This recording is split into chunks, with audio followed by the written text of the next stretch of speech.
د پاکستان په ملایانو باندې غږ کوم، خصوصا په هغه ملایانو چې دوی دا خبره کوله چې مونږ ناټو په افغانستان کې سلنډر کړله. زه نن همغه سلنډر ملا ته وایم چې د نر له نر سره واده، د ښځې له ښځې سره قانون پاس کېږي، ته ویده خو زما په هېواد کې د یو افغان لوبغاړي محمد ابي په نوم باندې فوکس کوي، خبرې کوي، د شریعت خلاف یې بولې. زه پوهېږم چې دا خبرې به ماته ستونزې راولاړې کړي، خو من حیث یو افغان یې درته کوم. دا مې حق ده. 20 کاله د افغانانو د ولس ماته مینه راکړې ده. زه په خپلې مینې باندې نازولی یم. نن همغه افغانانو ته وایم چې د هیڅ هېواد شوم اهداف نه منو. ملا ضعیف یو افغان ډیپلوماتو د پاکستان دپاره د شرم خبره ده چې هغه یې امریکانو ته حواله کړه. نن د همغه ملا ضعیف ټویټونه او د هغوی خبرداری درته وایم.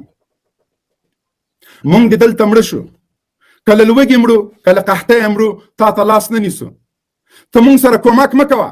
ته دا منافقت مه کوه چې د ټولو زهرجنو خبرو وروسته په ملل متحد کې دا خبره کوي چې د افغانانو پیسې خلاص کا. مونږ ستا غږ نه ده په کار. ته رذالت او منافقت مه کوه. د پاکستان علماو ته وایم، سیاسونو ته وایم، ولس ته وایم، خبردار، دغه کرغېړنه پالیسي د تاسو د هېواد د ویشلو په معنا ده. د تاسو دغه زهرجنه ژبه د یو لیوني وزیر اعظم له خولې نه د افغانستان په رابطه باندې خطرناک میسج ده د افغانانو دپاره. دا د تا د افغانانو په وړاندې د جنګ اعلان ده چې د ټولو نړۍ د جابرانو د ظالمانو په مخ کې، د هغه ظالمانو په مخ کې چې 20 کاله موږ وژلي یو، لار تا ورکړې، تیاري تا ورکړي، تیل تا ورکړي دي، اکمالات تا کړي دي. بیا موږ نه د قربانۍ څاروي مه جوړوئ. بیا مو امریکانو ته لاس تړلي مه ورکوئ. شهباز شریف که غیرت درلودلی د یو اسلامي واکمن په توګه باندې به په ملل متحد کې د عافیه صدیقي غږ ورته کړی وای. د تا فوز که غیرت درلودلی په ملل متحد کې به د خپلې لور عافیه صدیقي غږ ورته کړی وای. د افغانانو په زخمونو باندې نور مالګې مه دوړوئ. موږ نور تحمل نشو کولی. موږ 40 کاله دلته جګړه تېره کړې، اوس هم د موږ د بچي بچي له زخمونو نه وینې تویېږي. موږ خپل وینو څټلو ته پرېږدئ. موږ پرېږدئ چې خپل زخمونه مرهم کو. موږ پرېږدئ چې من حیث یو هېواد رشد کو.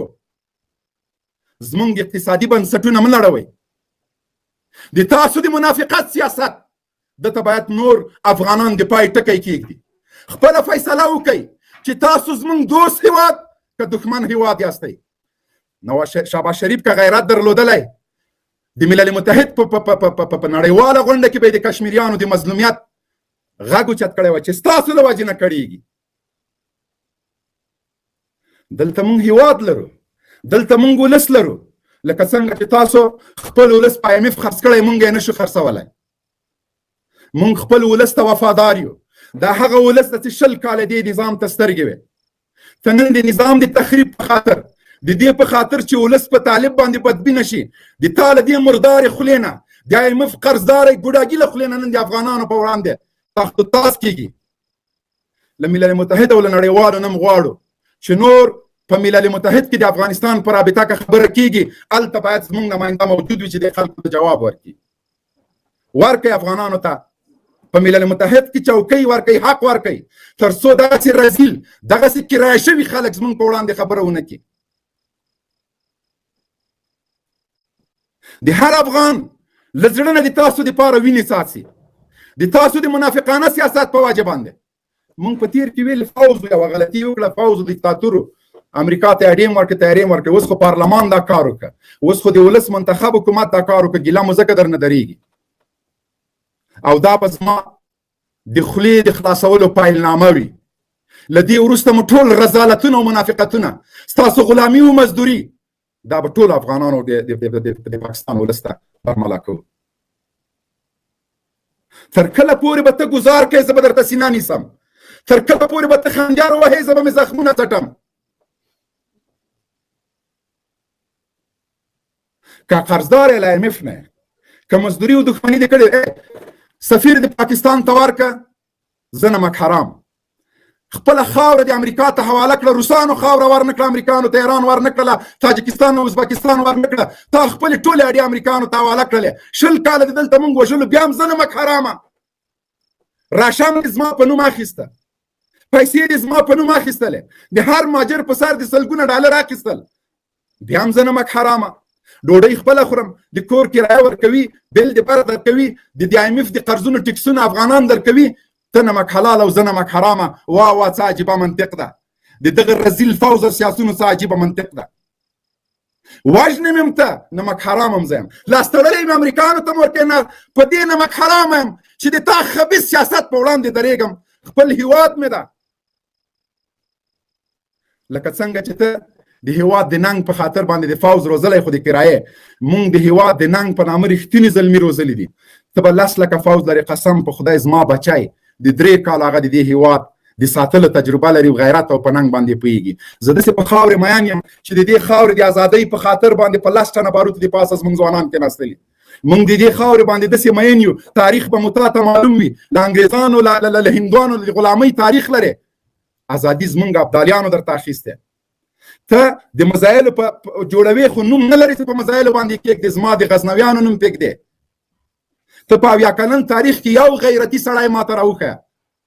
ته د ما د کړوسي د کودي په ځای ماته به میاو نه کوې. زه د امپراتورانو د سملولو تاریخ لرم. ما په یوه پیړۍ کې 3 امپراتورۍ نسکورې کړي دي. ته کشمیر نسې آزادولی. د تاسو په ځای وای، د پاکستان د صدر اعظم او د فوز د مصر په ځای وای، او لور مې په ګوانتانامو کې بندي وای، ځان مې غرغره کوه. رذالت تر کله؟ منافقت تر کله؟ هندوستان ته د بارډرونو خلاص دي، افغانانو باندې دې بند کړي دي، بیا هم ورور هیواد دی، بیا هم مسلمان هیواد دی، بیا هم دوست هیواد دی. هندوستان هلته سفارت لري، د افغانستان دوی راجګېږي وایي زه ځکه افغانستان په رسمیت نه پېژنم چې هغه ده، دوی شرایط نه دي په دې. چې شرایط مونږ خو له IMF نه قرضدار نه یو، شرایط یې ورته پوره کړو. مونږ خو له IMF نه قرضدار نه یو چې له هلک نه د هلک سره واده هغه وکړو. زه اوس نه پوهېږم چې د فوز مشر به له نواز شریف سره، شهباز شریف سره واده کوي او که هغه به یې له ده سره کوي. اوس خو مو قانون پاس کړه، څومره خوند به کوي. د فوز مشر میړه کړی. تاسو شرمېږئ، د تاسو د بېغیرتۍ له وجې نه مونږ چاته پورته نه سو کتلی. بیا هم درته وایم چې سیاست ته مو تغییر ورکوي. د افغانستان په اړه د منافقانه او رزیل سیاست ته د پای ټکی کېږدئ.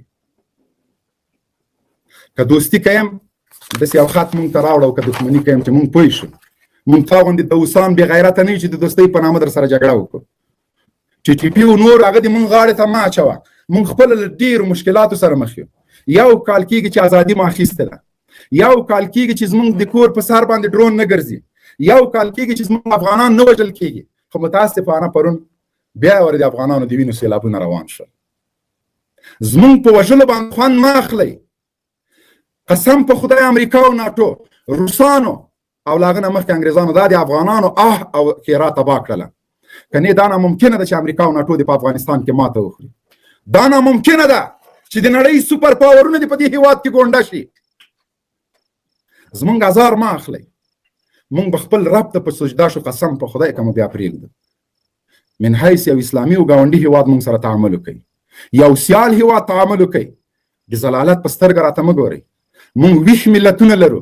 مونږ هغه ملتونه لرو، ما درته وویل چې تا په 80 کالو کې کشمیر آزاد نه کړ. د کارګل جنګ د ماته معلوم و، د بنګلادیش سره جنګ د ماته معلوم و. 15,000 فوز نه یې پرتوګونه وویسته. تر ننه پورې خلک مونږ ته پیغور راکوي. من حیث یو اسلامي هیواد وایي ګوره دوی نه هندوانو پرتوګونه ویستلي دي. مونږ څه نه درپسې کوو، مونږ پیغور نه درکوو، خو دې ته مو مه مجبوره کوه. د تا ټول تاریخ مونږ سره پروت ده. زمونږ د غیرت او د تورې تاریخ ده. مونږ که ژوند کړی په خپله دعوې خاوره کې مو کړې ده. زه دې په سینه پرې کړلم، کنډتار دې ولګول، هر څه دې وکړل.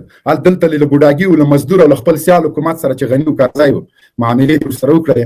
نور دلته معاملهګر حکومت نشته. دو ټوک به وي. من حیث دوست هیواد برخورد کوم، دوستۍ بېغیرته نه یم.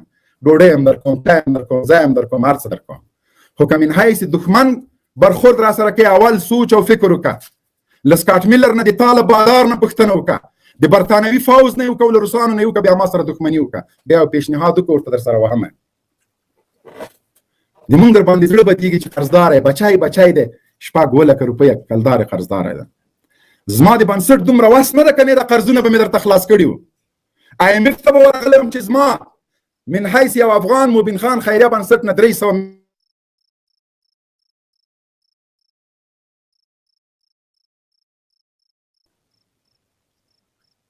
دا چې د IMF نه قرضې په هر رقم اخلي، که سود خوري، که مردارۍ خوري، کار چې مونږ کار نشته سره، خو زمونږ په هیواد باندې بیا تخت و تازه نه کوي.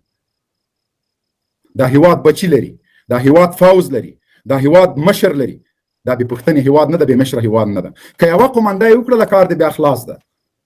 ولا که بیا د تا او د هندوانو مونږ ته فرق وسي چې ته څوک یې او هغه څوک ده. بیا مونږ چې یو وارې حرکت وکړو بیا په دې نه یو خبر چې اوس مونږ کوم چې ته لاړو اول ځای نیسو بیا نقشه ګورو. د افغانانو زړونه درته ډک دي، له ترحم نه له تعامل نه کار واخلئ.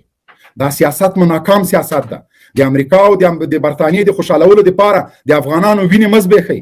مونږ کې یوازې هډوکي پاتې دي. زمونږ داسې کور ده چې 50 شهیدان یې ورکړي دي. د تا سینه او ټټر لا یخ نه ده، ته بیا هم ځې په ملل متحد کې چغه کوې چې په افغانستان کې تروریستان دي. بیا مونږ یو بلې جګړې ته بوځې او دا سوچ دماغ وباسه چې ته په افغانستان تجزیه کې چې یو افغان ژوندی دا ارمان به دې ګور ته ویسه. دویم غږ مې په خپل افغانانو د هغه افغانان چې له هیواد نه بهر دي په افغانستان کې دي، د خدای په خاطر خپل د نظام ملاتړ وکړئ، خپل د نظام تر څنګ ودرېږئ. دا یو مشروع نظام من حیث یو افغان دوست او د افغانستان د آزادونکي حکومت په توګه باندې وپېژنئ. دا نظام مضبوط کړئ، که له هیواد نه بهر یې که په هیواد کې دننه یې د دې نظام تر څنګ ودرېږئ. که دې نظام د بېغیرتۍ تاریخ درته راوړه مخ ته لاړې راتو کوئ.